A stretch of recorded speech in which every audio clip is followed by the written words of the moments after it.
ഇയാളുടെ കേസ് തന്നെയാണോ? പോലീസുകാരത് ഉപേക്ഷിച്ച മട്ട. അപ്പൊ എന്റെ ബോഡി കിട്ടിയിട്ടില്ലല്ലോ. അവരന്വേഷിക്കുന്നുണ്ട്. അങ്ങനെ ചുമ്മാ വിട്ടുകളയാൻ പറ്റുമോ?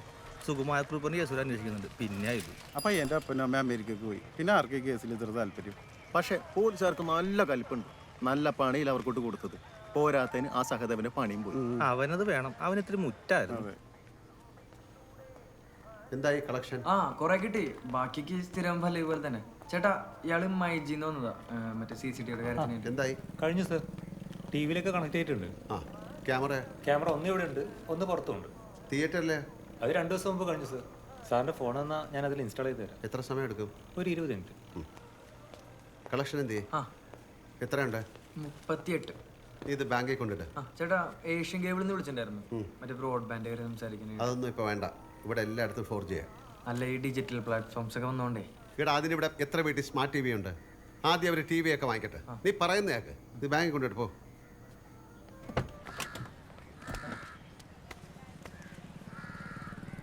എടാ, ആ പെണ്ണാണ് ആ ചെറുക്കനെ തട്ടിയെന്ന് കണ്ടല്ലോ. അയാളുടെ മകള്. സംഭവം അതൊന്നുമല്ല. ആ പെണ്ണും എന്റെ അനിയനും ഒരുമിച്ച് പഠിച്ച. പക്ഷെ അവളിപ്പോ കണ്ടിട്ടുണ്ടാ? ഇല്ല. ആരോടൊന്നും ഉണ്ടായിരുന്നില്ല. അവൻ പറയണത് ഈ ചത്തചക്കനും ഈ പെണ്ണും തമ്മിൽ സ്നേഹത്തിലായിരുന്നു. ഇവളെ കാണാൻ വേണ്ടി രാത്രി വന്നാണ്. എന്തിനാ? പരിപാടി നടന്നപ്പോഴേ പുള്ളി കയറി വന്നു. സ്പോട്ടിൽ തന്നെ അവനെ തീർന്നു. വേറെ ന്യൂസ് കൂടി കേൾക്കണ്ട. ആ ചെറുക്കൻ ആ പെണ്ണിന്റെ അമ്മേനെ കാണാൻ വന്നാന്ന്. സത്യം ആണോ?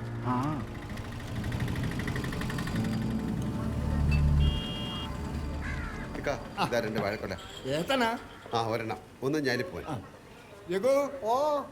ഈ 2 കൊല്ലം അതൊക്കെ ഒരു ജീവനില്ലാത്ത കൊലകളാണല്ലോ ചേട്ടാ. രാസവളം ഉപയോഗിക്കാത്തോണ്ടാ. ഭംഗി അല്പം കുറവാണെങ്കിലും ദോഷം ഉണ്ടാകത്തില്ല. ചായ എടുക്കട്ടെ? വേണ്ട, ഞാൻ പോവാ. എന്താ തിരക്ക്? തിയേറ്ററിലെത്തണം. നാളെ വെള്ളിയാഴ്ചയാണല്ലോ. പുതിയ റിലീസ് ഉണ്ടാവും. എങ്ങനെയുണ്ട് കച്ചവടമൊക്കെ? മടുപ്പാ. തട്ടിമുട്ടിയൊക്കെ അങ്ങനെ പോണു. ഞാൻ ഇറങ്ങട്ടെ. അല്ല, ഈ കൊലയുടെ കാര്യം എങ്ങനെയാ? അതിനൊരു വിലയിട്ട് നമ്മുടെ പയ്യന്റെ പറ്റിലോട്ട് വെച്ചു. നോക്കിയിട്ട് വണ്ടിക്ക് നല്ല പഴക്കമുണ്ട്. മാത്രമല്ല നിങ്ങൾ പറഞ്ഞ വില ഭയങ്കര കൂടുതലാണ്. അത് പറ്റില്ല. ഇത്രയും വില കുറച്ച് 5000 രൂപ കുറച്ച് തരികയാണെങ്കിൽ ഞാൻ വണ്ടി എടുത്തോളാം. 5000 രൂപ കുറച്ച് എനിക്ക് ഭയങ്കര നഷ്ടം.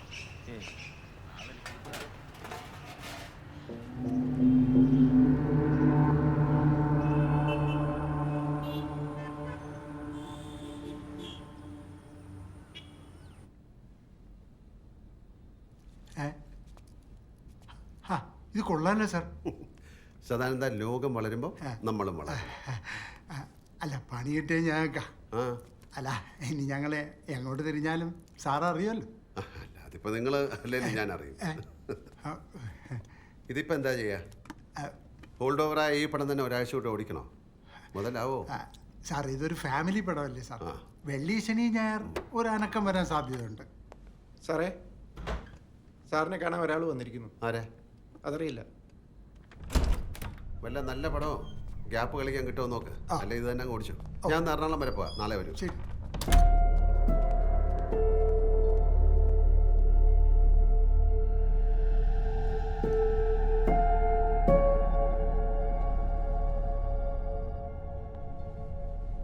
ജോർജ് കുട്ടിയുടെ തിയേറ്റർ അല്ലേ? നന്നായിട്ടുണ്ട്.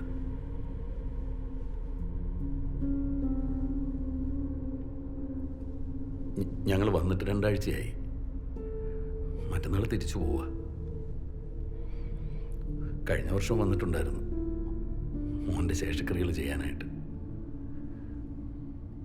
ഞങ്ങളുടെ ഒരു വിശ്വാസം അനുസരിച്ച് അവൻ്റെ ബോഡി റിമൈൻസ് വെച്ച് വേണം അത് ചെയ്യാൻ. ഇനി അതില്ലെങ്കിൽ മരിച്ചു എന്ന് സങ്കല്പിച്ച് ചെയ്യുന്നൊരു രീതിയുണ്ട്. എന്നിട്ടും ഒന്നും അങ്ങോട്ട് ശരിയാവുന്നില്ല. ഒരു സമാധാനം കിട്ടുന്നില്ല. വീട്ടിലെപ്പോഴും വഴക്കാ. ഗീത എനിക്ക് നഷ്ടപ്പെടുമെന്ന് പോലെ പേടിയായി തുടങ്ങി. ഇപ്രാവശ്യം ഞങ്ങളൊരു ജോത്സ്യരെ കണ്ടിരുന്നു. ജോർജ് കുട്ടി, ഇതിലൊന്നും വിശ്വാസമുള്ള ഒരാളായിരുന്നില്ല ഞാൻ. പക്ഷെ ഇപ്പോഴത്തെ ഈ ഒരു സ്ഥിതിയിൽ സമാധാനം കിട്ടാൻ വേണ്ടി എന്തിനെ ആശ്രയിക്കുന്ന ഒരവസ്ഥയാണ്. ആ ജോത്സ്യർ പറയുന്നത് മോൻ്റെ ആത്മാവിങ്ങനെ ഗതികിട്ടാതെ അലയാണെന്നും അവൻ്റെ ബോഡി റിമൈൻസ് വെച്ച് ശേഷക്രിയകൾ ചെയ്തെങ്കിൽ മാത്രമേ ഇതിനൊരു പരിഹാരമാവുള്ളൂ എന്നാ. അതെവിടെയാണെന്ന് ഒന്ന് പറഞ്ഞൂടെ ജോർജുട്ടി? ആരും അറിയാതെ ഞാനത് എടുത്തോളാം. ഗീത പോലും അറിയില്ല. എൻ്റെ വാക്ക, നിങ്ങൾക്ക് എന്നെ വിശ്വസിക്കാം. ജോർജുട്ടി, എൻ്റെ മോൻ ചെയ്ത എല്ലാ തെറ്റിൻ്റെ ഉത്തരവാദിത്തം ഞങ്ങൾക്ക് തന്നെയാണ്. ആ തെറ്റിന് ഇത്രയും വലിയൊരു ശിക്ഷ വേണോ? ഈ ദുരിതത്തിൽ നിന്ന് ഞങ്ങളെ ഒന്ന് രക്ഷപ്പെടുത്തിക്കൂടെ? ഞാൻ കാല് പിടിക്കാം. സാർ അരുത് സാർ.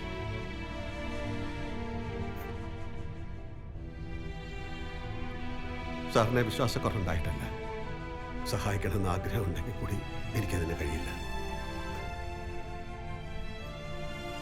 സാർ ഇനി എന്നെ കാണാൻ വരരുത്.